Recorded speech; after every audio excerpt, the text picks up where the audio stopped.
welcome everyone. You're listening to iTalk 106.7 FM, The Voice of the Mountain. I'm your host, Jineane Ford. I am very pleased to have on the line today, we have Representative Eli Crane. How are you, Eli? I'm good, Jineane. Thanks for having me on. So happy to hear from you. So many things in the atmosphere, so many things that have been happening. And number one, right off the top here locally, and we know how involved you are up here. And again, always accessible, always willing to talk to us. And you have heard about the 2 firefighters that we have lost with Timber Mesa. It's just shook the entire area.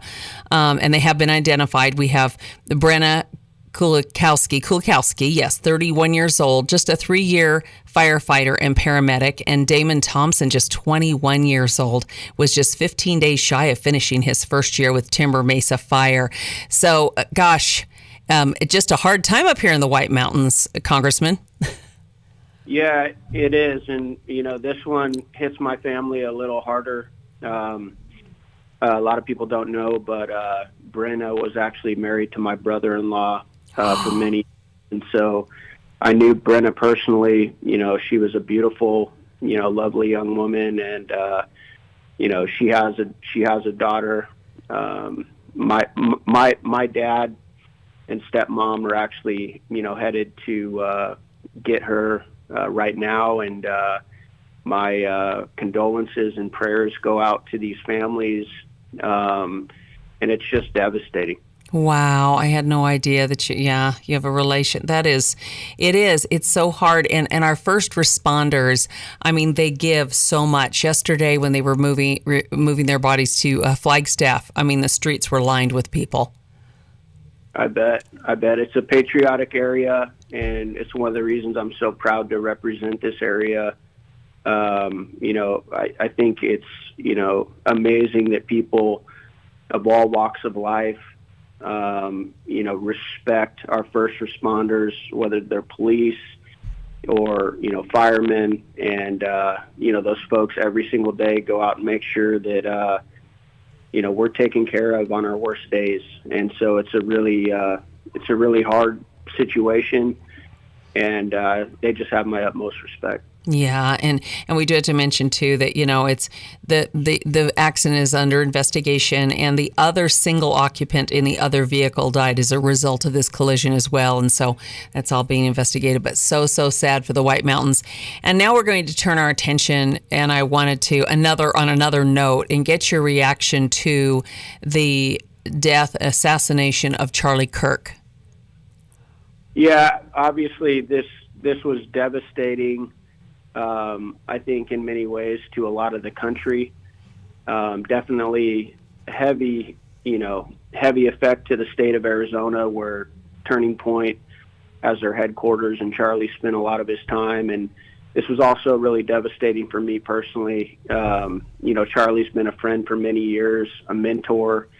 When I look at the legacy that he left behind, and, how he chose to lead so boldly with his faith, and also seeking truth, and just, debating people, going to places that I think many of us had written off, like academia, college campuses, as just liberal, leftist, Marxist, cesspools. Charlie saw what many of us couldn't, and he didn't write them off. He said, I'm going to go and I'm going to talk to these young kids.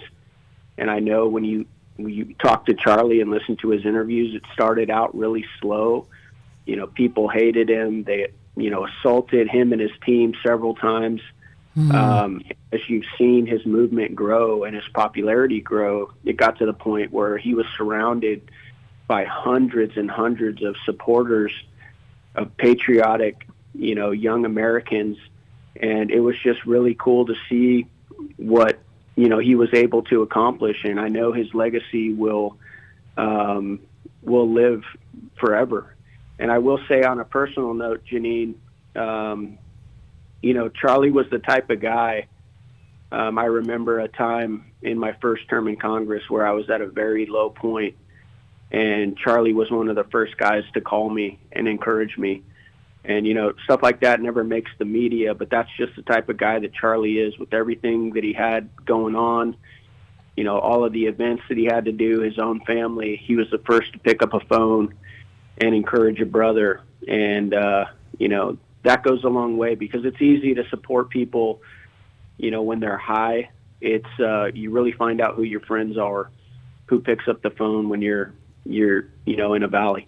Yeah, exactly. And you can, and he also said at one point, he says, you can really tell a lot about the person about how they react to someone's death. And we're seeing a lot of people react in certain ways that is really so tragic, but very telling of kind of our times.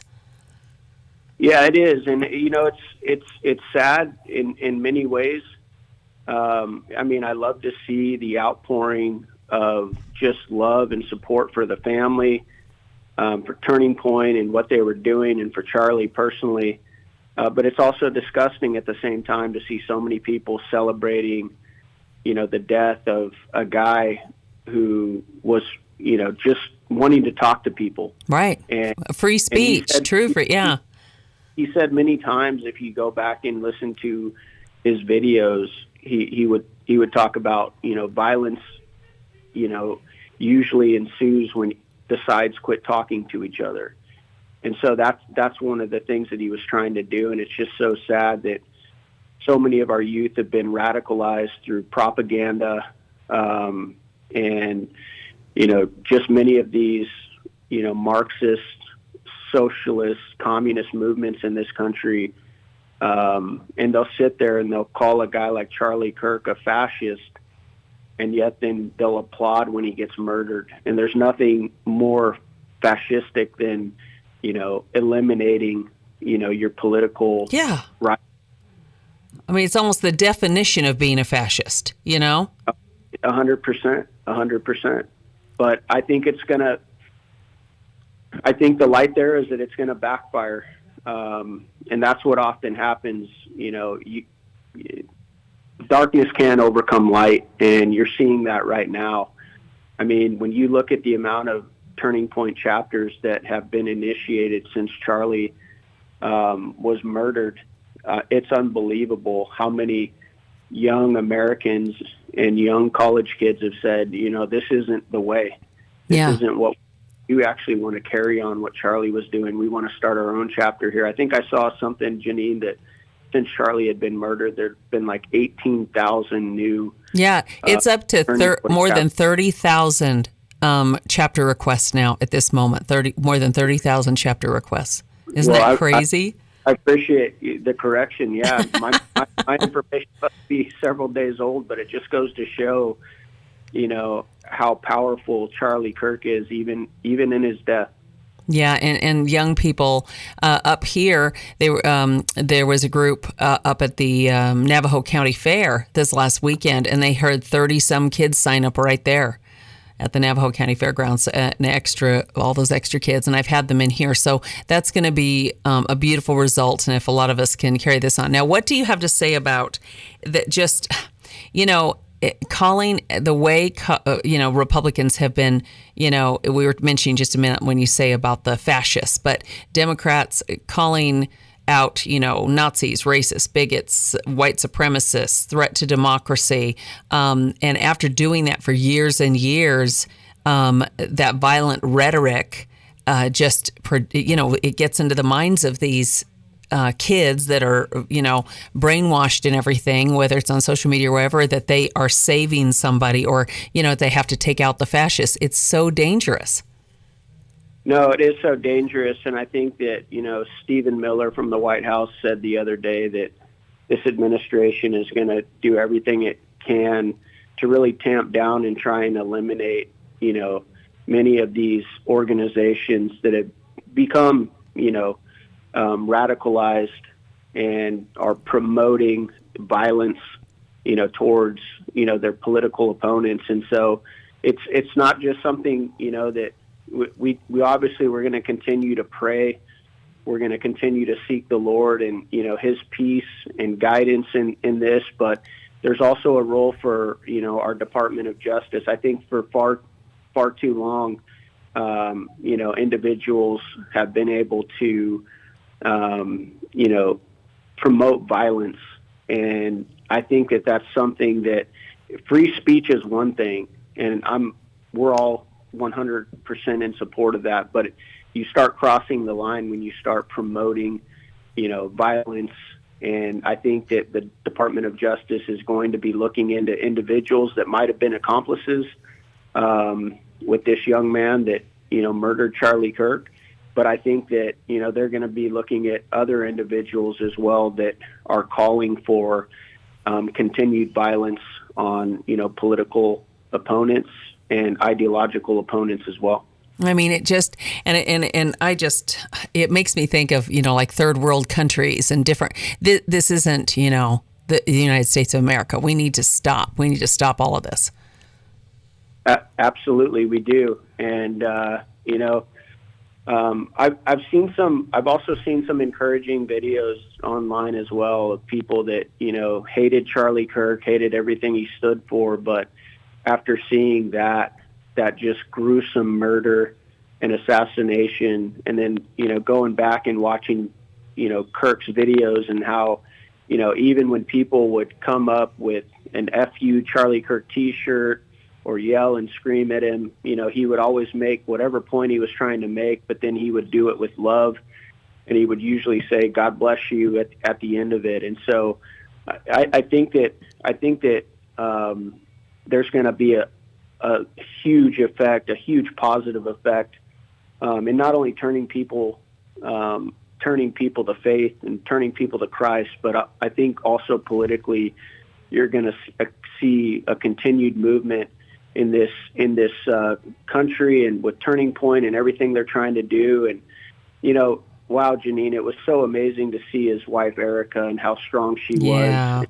Said she was gonna, she was committed to make Turning Point even stronger than when Charlie was running it himself. And that type of courage to me is absolutely what we need right now more than ever.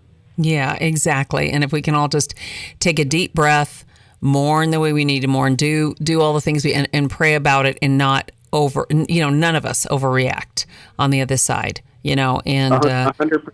That's not who we are. It's not.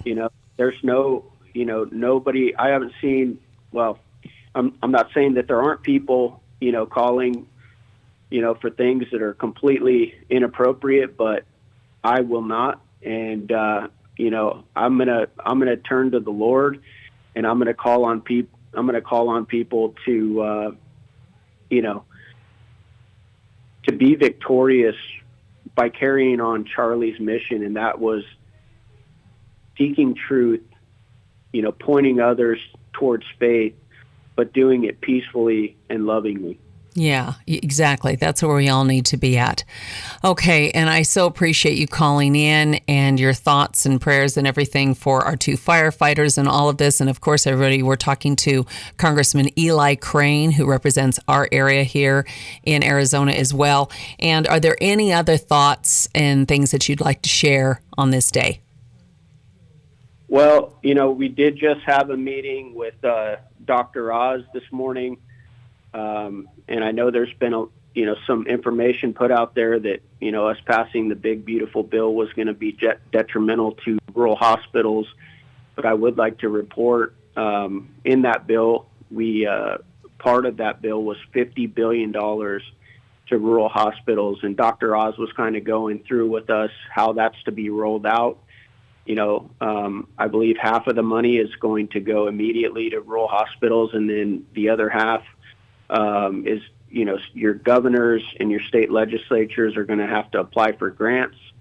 And, there's, a lot that goes into that. But I did want to bring that up on your show because we just had a meeting with Dr. Oz about it this morning. Mm-hmm. A lot of people care about, their health care as they should. And I just want to let you know that it's something that it doesn't escape us up here. We're working on it. And I believe that rural health care in Arizona and across the country is about to get a huge investment.